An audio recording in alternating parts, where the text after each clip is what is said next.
Hey, what's going on, guys? Alternate reality Scott here. Today with a video talking about some more perk balancing and changing for killer perks. I made a video recently talking about some of the weaker killer perks that I was trying to toy around with on stream. And this user here, Alec Capoletti, I hope I'm getting the pronunciation right. If not, just roast me in the comments, sorry.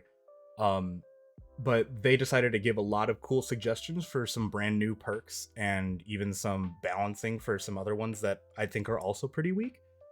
Um, and so in that case, I just wanted to make a video talking about it. I would have typed my response, but it would have been really long. Also, in that last video, you guys got a good couple hundred views on it, which I know for any channel isn't really spectacular, but it's the most success I've ever had a video done, and I didn't put a whole lot of editing effort into it. I just wanted to make something and be more consistent. So thank you guys for showing love and support for the video. It's really nice for me. I woke up to a lot of positive comments and made my day. So enough of the sappy talk. Talk about the perk stuff.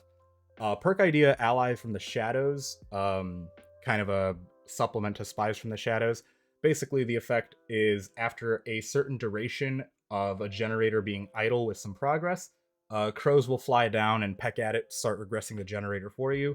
And if the killer or survivor walks near the generator, crows fly away. The whole logic here is Spies from the Shadows synergize well. We're starting to utilize the crows, which I think admittedly are pretty undervalued and not really utilized very much in the game. So this is a cool idea. I think utilizing the crows, which are a traditional mechanic that I think don't really have much value or merit in the gameplay, is awesome. I'm a big fan of the fact that this is trying to take a mechanic that isn't really used much in DBD and explore it a little bit further. That being said, I don't think there's anything inherently wrong with the perk. The fact that, I mean, technically, I don't want to be the person that's like, it doesn't fix the gen kick meta, so it's not good. But awesome perk idea, straight up. Just the fact that this is using something that people don't. Spies from the Shadows is still, some people just hate it because it's like, if you have a good enough headset or you turn your volume up enough, like, you're gonna hear the crows fly off. You don't need the loud noise notification. But I like the idea that it's like, yeah, it synergizes with a perk that people don't use, and we're trying to get the crows to be a little bit more active. So this is awesome. I love the perk idea. I think obviously in practice, maybe the duration before it starts going idle could use some work. I really wouldn't know from more of a balance perspective. These numbers seem all right to me. And I mean, yeah, sure, I guess with the really strong perks, the gen can start regressing on its own anyways, but especially if you get to situations of even, like there's less gens left and you're kind of patrolling a smaller area and people have to get off a gen for a longer duration. Cool. It naturally helps and it makes a underused mechanic more viable. I love that. I love the fact that there's something completely fresh and unique about the game. So awesome perk idea. Genuinely, I love it. Also shout out to like putting the current and then changed effects back to back. This makes my life so much easier. Force Penance. So its current effect, I believe it's an Executioner perk or Pyramid Head. Survivors, when they take a protection hit, are broken for the next up to 80 seconds. And now this buff is, in addition to that, if you rescue a carried survivor from blinding or stunning, like a pallet stun or head-on, because we do that sometimes, they would be incapacitated for up to 40 seconds. I just straight up, I think these are really high numbers for incapacitation. Eruption, I think, is like closer to 20 or 25 seconds at max duration. Now, admittedly, this shouldn't happen very often. As a killer player, you shouldn't be getting flashlight blinded. It happens to everybody. I'm not gonna say like, yeah, just don't get hit. But a lot of the times, once I notice someone's carrying a flashlight and trying to go for a save, I'll always walk up and then fake turn around and try and punch them. Or I'll, stand there and then do a quick 180 and pick them up, so I change the angle that the survivor needs to run and go for a save. There's a lot of things to do for that whole blinding effect. But the other part too is stunning the killer. Like getting a pallet save is good. I feel like if the incapacitated status is too short, it doesn't make a difference, because a lot of times, at least in my experience, when players are trying to go for these types of like palette saves or flashlight saves, they're not really doing anything in the game anyways. Like they're not usually not the people that are going to be progressing the generators too much. Maybe they'll heal their buddies, sure, but the incapacitated effect is usually pretty strong, at least in my opinion, because not only are you just shut out from the game, obviously it's one of the more powerful statuses that could happen, but you can't progress generators. And the people who play like this generally don't anyways, or at least that's how I kind of view it. So maybe that's a little bit like narrow-sighted and incorrect, but this duration, it feels long, but maybe it's actually the right amount now that I think about it a little more, because after you pallet save someone, you can run away from chase. Either the killer's gonna keep on trying to down that person, maybe they'll turn and focus you, and regardless, it's like you're probably not doing the generator, doing any healing anyways. Um, Although Force Penance, I think is an alright perk. I mean, it's not great, it's not slowdown, so everyone's like, it's not a good perk. But I think this is a cool change. I like the fact that it's still kind of a, let your teammates suffer or you're gonna suffer too. It follows along those lines really well, and I think as a very it's a good addition because it's a niche situation that has a good penalty, but it's not the end of the world when it happens, and playing into it isn't too bad either. So this is awesome. I love this idea. Next up is Hex the Third Seal. Basically, the last survivors that are hit with a basic attack or special attack get blinded until you cleanse the Hex. I think this is one of the weakest Hex perks in the game, so I'm glad to see that they're thinking of a buff. And once the killer injures a survivor and applies Hex the Third Seal, it activates a single dull totem, and only the ones that affected by it are able to cleanse it. So this is very similar to the blindness perk. It's not Pentimento because that's the rekindling one. Dude, I'm actually gonna go insane. What is it? It's the artist perk, isn't it? Where you just go blind. Ignore this. You know what I'm talking about. I'm sorry. My brain is just lost. And then after injuring them or downing them while they're cursed, hearing and vision are moderately impaired for 3 seconds, similar to knockout. So a couple things that I think, just kind of from an overall perspective, I would adjust about this. Make sure that, I think similar to that other Hex perk that I forget the name of, after a certain duration, everyone should be able to cleanse it. Yeah, that does make it kind of weak, but especially with synergies of Pentimento or having X number of like Hex totems up, you do want a little bit more interaction with it. And even though like, the boons exist and everyone could eventually just fix it into Circle of Healing because Survivor meta go burr, I think just giving that little bit more of a play style, like, yeah, I could help my teammate out by doing this totem. It takes them off of a gen anyways, so like, yeah, it is a little bit of distraction time wasted. So I like that. The other issue, so to say, because I like the idea. Accessibility is pretty important, and I know Dead by Daylight, to my understanding, has received some criticism regarding accessibility in general. And the fact that like hearing and vision are impaired for a duration, kind of like knockout, I feel like that inherently is a little bit of a problem in the game. Knockout already exists, and I know people have talked about like the whole accessibility, even with like mending too, right? Like your screen goes really dark and it's hard to see where you're going until you mend. That doesn't mean that visual and audio cues need to be completely left alone, because even like, Clown's gas bottles that he throws mess up your vision. But it's in my opinion, it feels like a slippery slope to adjust visual and audio things like that, especially when there are users who do like accessibility options, and this feels like something that just kind of takes away from those users. So I'm not exactly sure how I would change it. I think the turning it into the whole like only one person at a time gets affected and they need to cleanse it is a really interesting, better approach for Third Seal, because I think the effect doesn't do a whole lot on its own. I've seen some funky builds that people have done where you can make people blind, and that's awesome value with it. But I think the individual totems are a little bit better. And also just be very careful with visual effects like that. Um, it's more of an accessibility thing for users rather than a whole balancing thing. Um, Admittedly, I'm not sure how I would add an extra effect off of the blindness to make the perk better or worse, but I love the idea of turning it into the blindness hex totem. Septic Touch. I actually I don't know whose perk this is. So low key, this is completely new. When you said this and there's like a current effect, I'm like, this is someone's perk. Anyways, when a survivor performs a healing action inside your terror radius, they suffer from blindness and exhausted, and that lingers for 10 seconds after the healing is interrupted. Now the buff is the terror radius requirement is removed, and survivors being healed are also affected by Septic Touch. Um, I don't know how strong this perk is.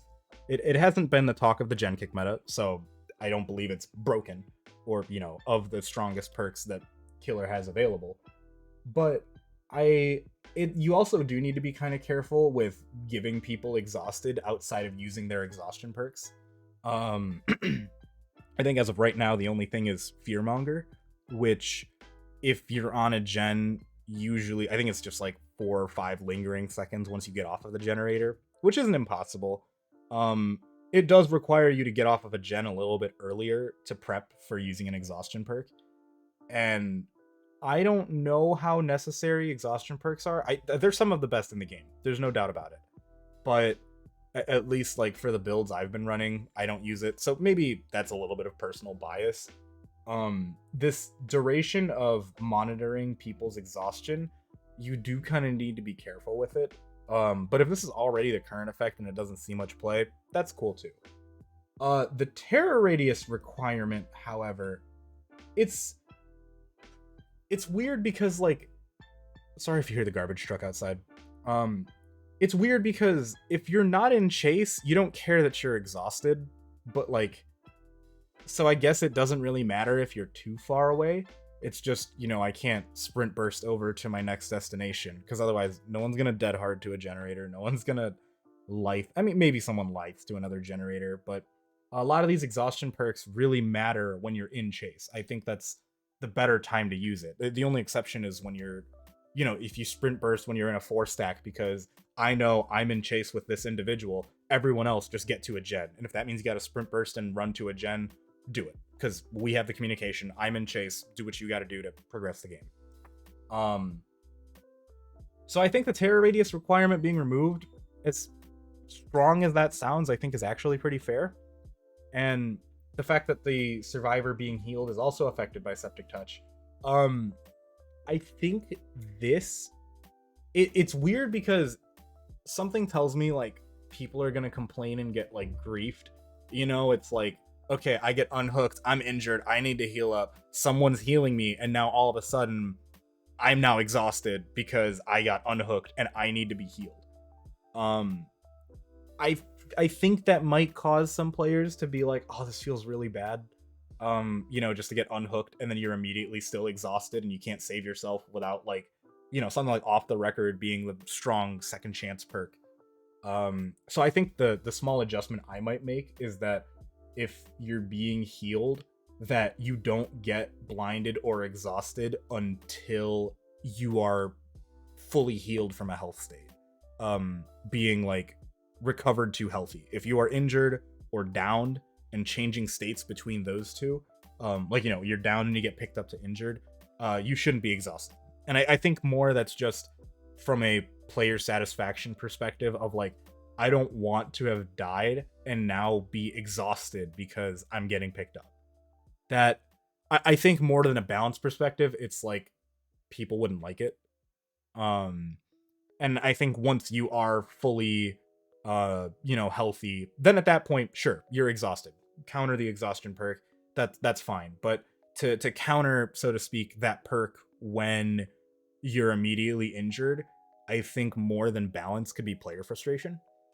But I like the idea of it. If this perk isn't seeing too much play right now, which I don't think it does because I haven't heard a whole lot about it, giving it these small buffs I think could be pushing it in the stronger area.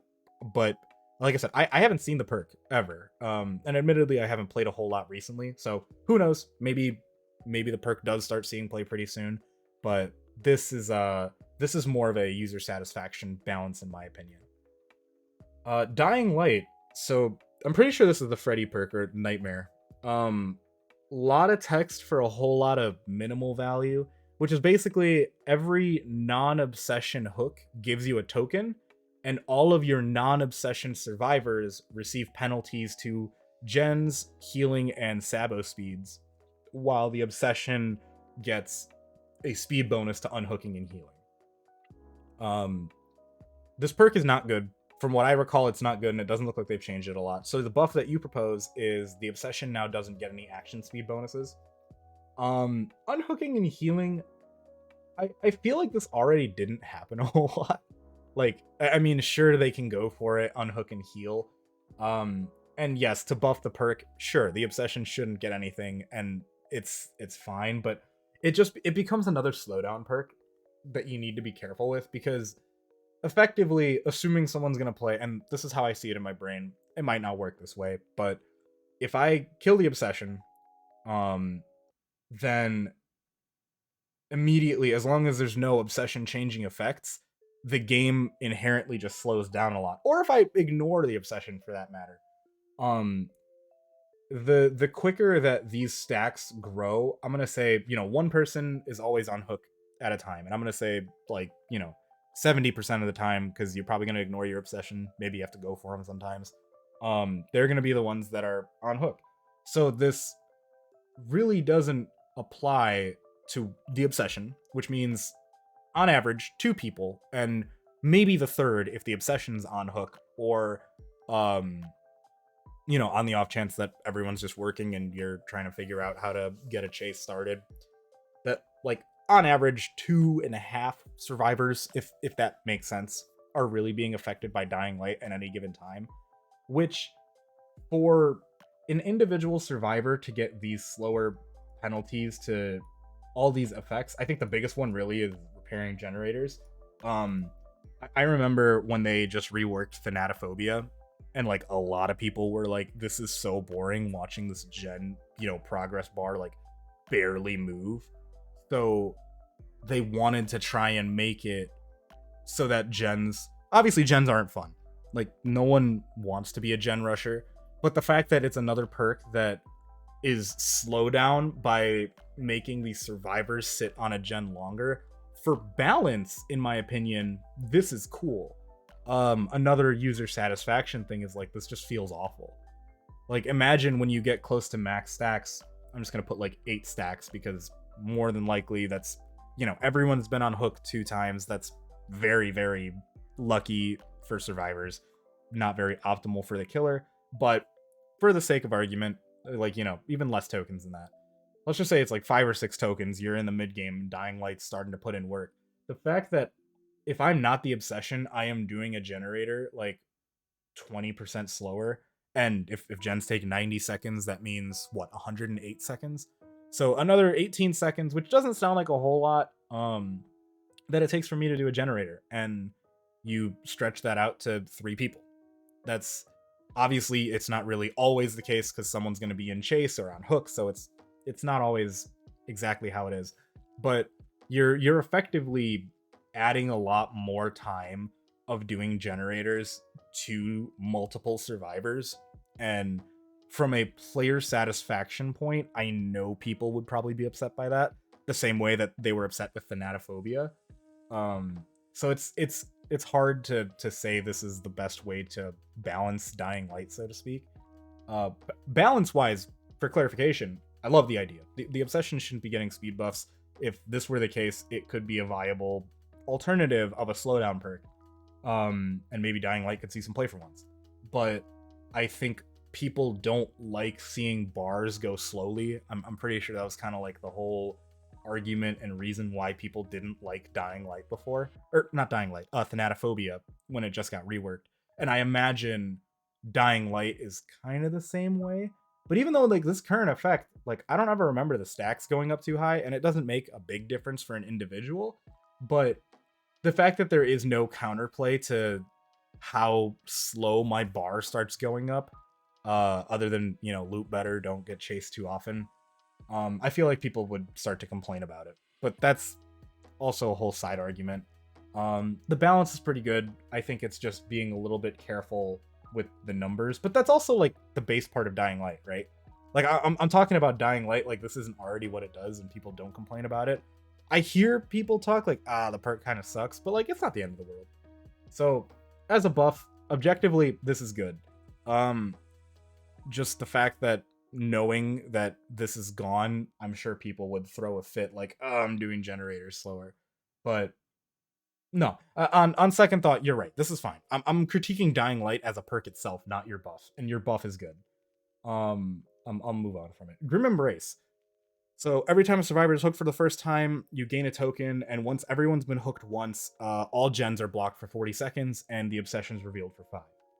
Your buff, to my understanding, is basically every time you hook someone for the first time, the perk goes off, you get a token, and then for each individual person, it's just 15 seconds, and you see the auras of all survivors, and then it just goes away. And then the next time you get like your first hook, it's 15 seconds of blocking, and you can see everybody. So effectively, we're cranking up the total gen blocking from 40 to 60 seconds. You know, assuming we're gonna get a hook on everybody. And the aura reading goes from 5 seconds on one character to okay, so it's once all the tokens have been acquired.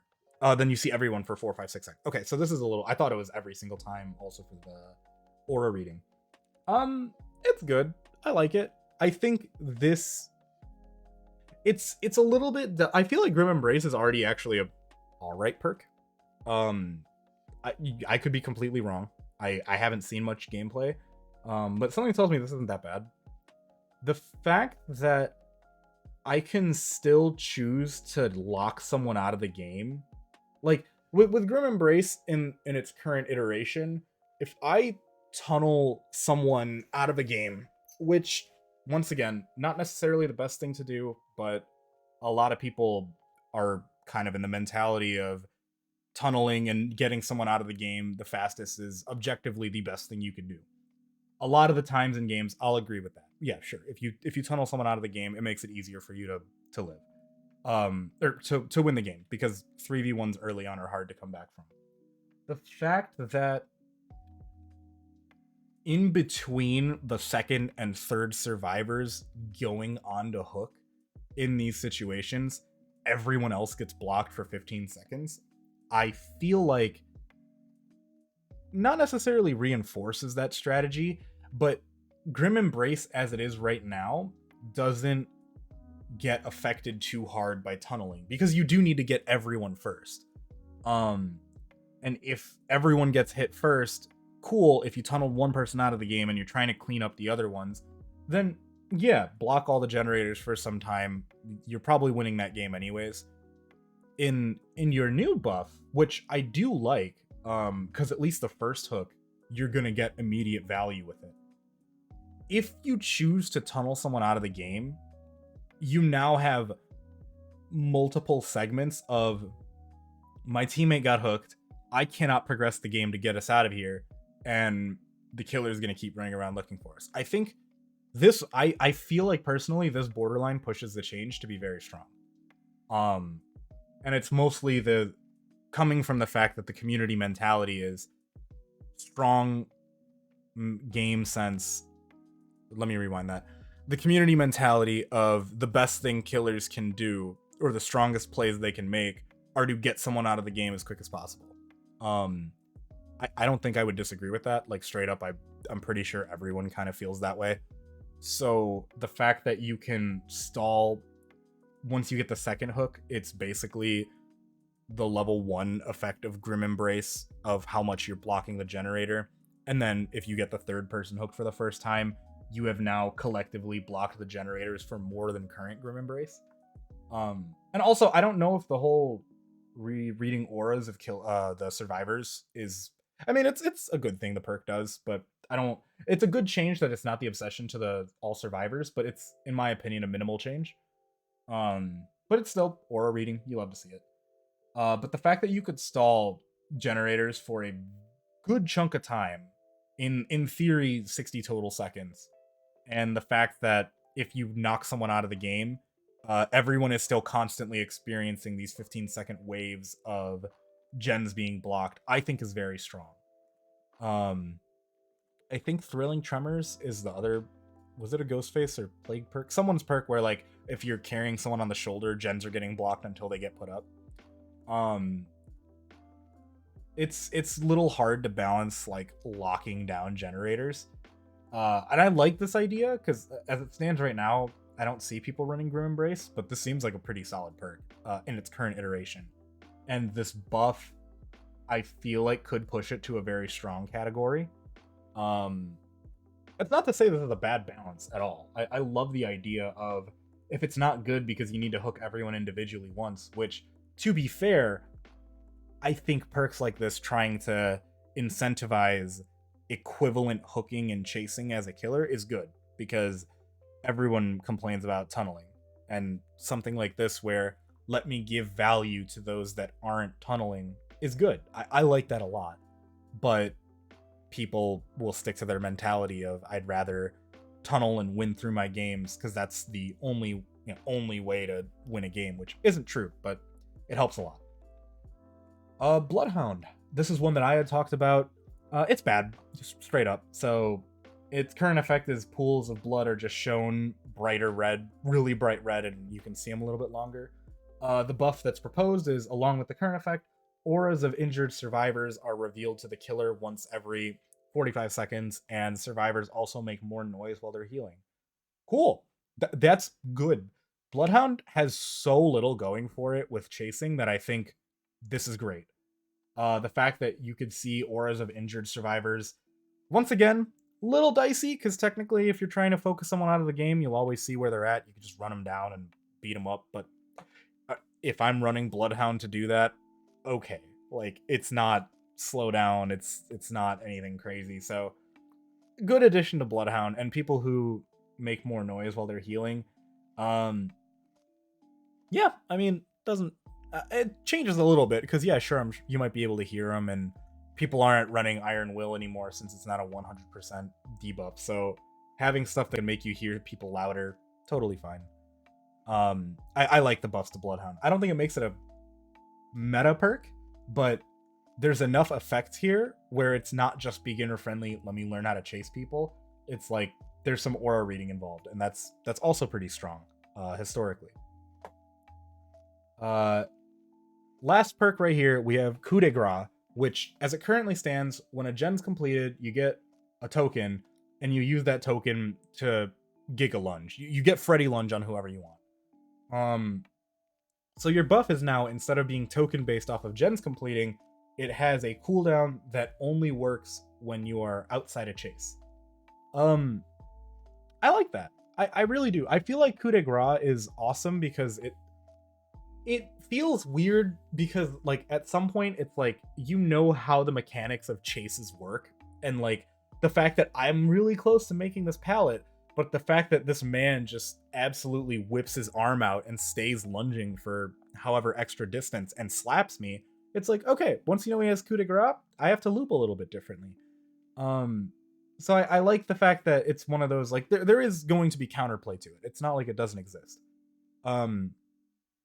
But the fact that if it works where you start gaining it outside of chase, I feel like you could run into an issue of, like, I'm outside of chase, someone's working on a gen, I have now gotten my cooldown off of coup de grace, and right when someone's working on a gen, usually that might be the time that they might not be paying attention. Lo and behold, third seal might have value now, right? And if I can close enough distance to them, this lunge immediately changes the fact that I could get a quick hit, possibly. I think coup de grace probably gets more value in chase. And I'm sure it does, because I feel like the perk is best with, like, oh, it's that split second difference where they could have made this fast vault, they could have reached this pallet, but they don't, because you lunge further and you're able to actually make that swing a little bit faster. How it charges, I like the fact that it's not off of a generator. I feel like the fact that you can only get at most 5 lunges, like, yeah, it does help you with getting that swing. Um, but the fact that it could go off so often as maybe a caveat, I think this is all right, but like maybe uh turn the lunge attack distance down just a touch if it's gonna happen more often.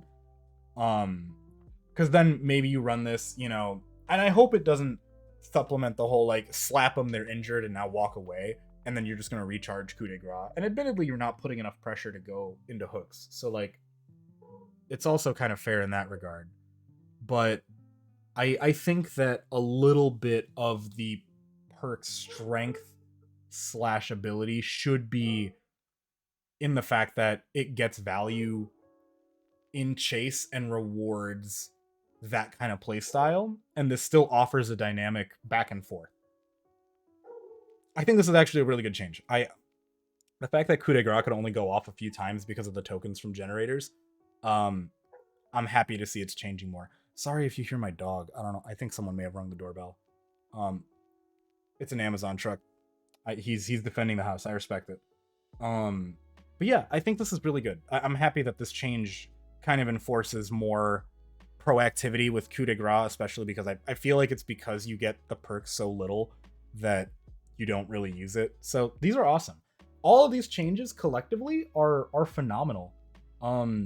Coup de grace was great. You know, I'll run it back from the top just as a quick recap. Allies from the Shadows, awesome utilization of an underused mechanic in the game. So that's super cool. I love the fact that, you know, we're starting to try and incorporate the crows again, which is great.